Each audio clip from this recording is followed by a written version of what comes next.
Okay, let's play a quick game of me saying some things and you saying if I'm right or not, at least a little bit right, okay? So let's start.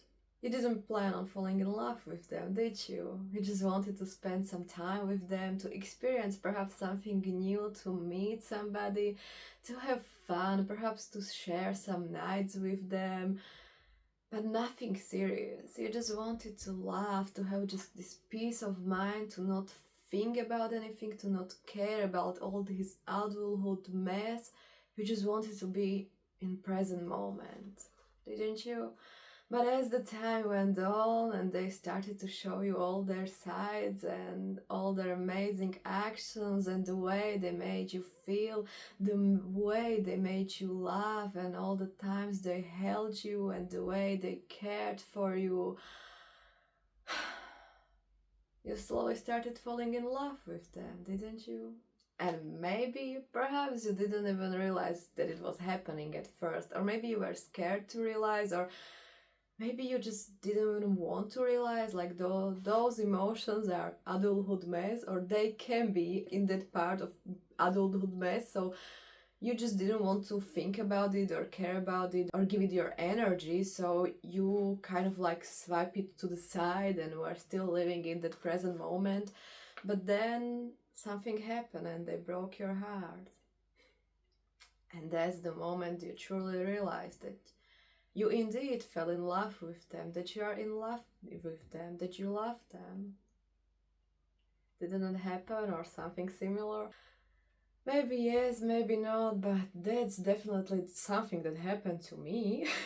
And gosh, that was hell of a heat of the moment. And I tried to put it into a poetry, and I would like to read you that poem, and then I would like to talk more about this situation that we have in common, perhaps.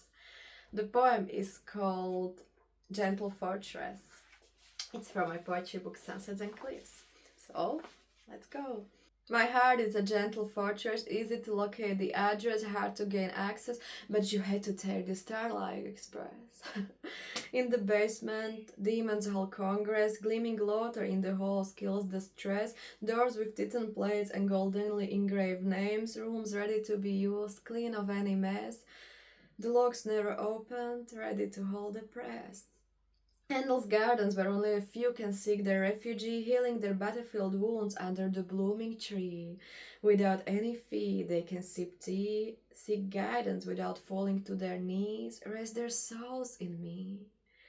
The closed sanctuary, radiant even in January, no amount of money can buy entry. The flowing energy is self explanatory. And I think my fortress keys are missing. The gates are lowering, the doors are opening. I feel you stole them. Do you agree?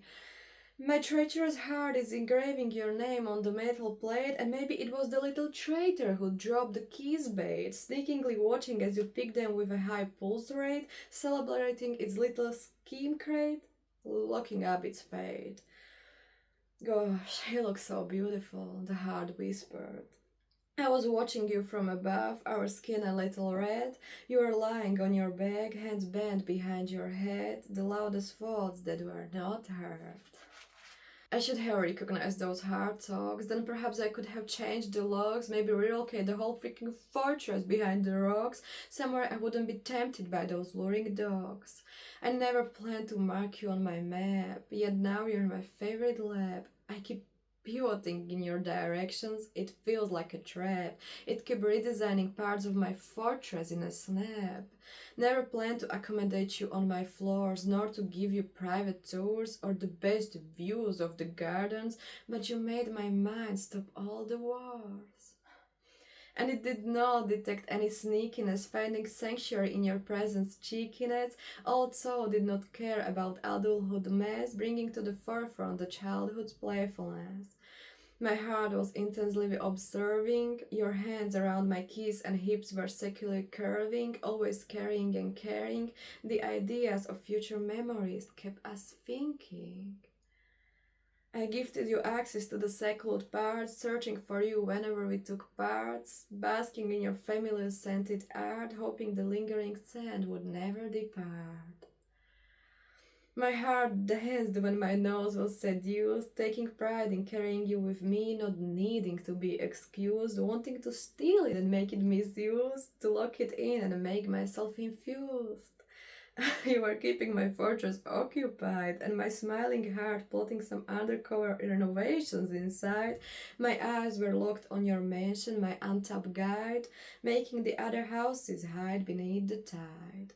Your hair was soft sand for my fingers to exploit, your eyes were my landing point, your nose my pecking point, and your lips my losing point.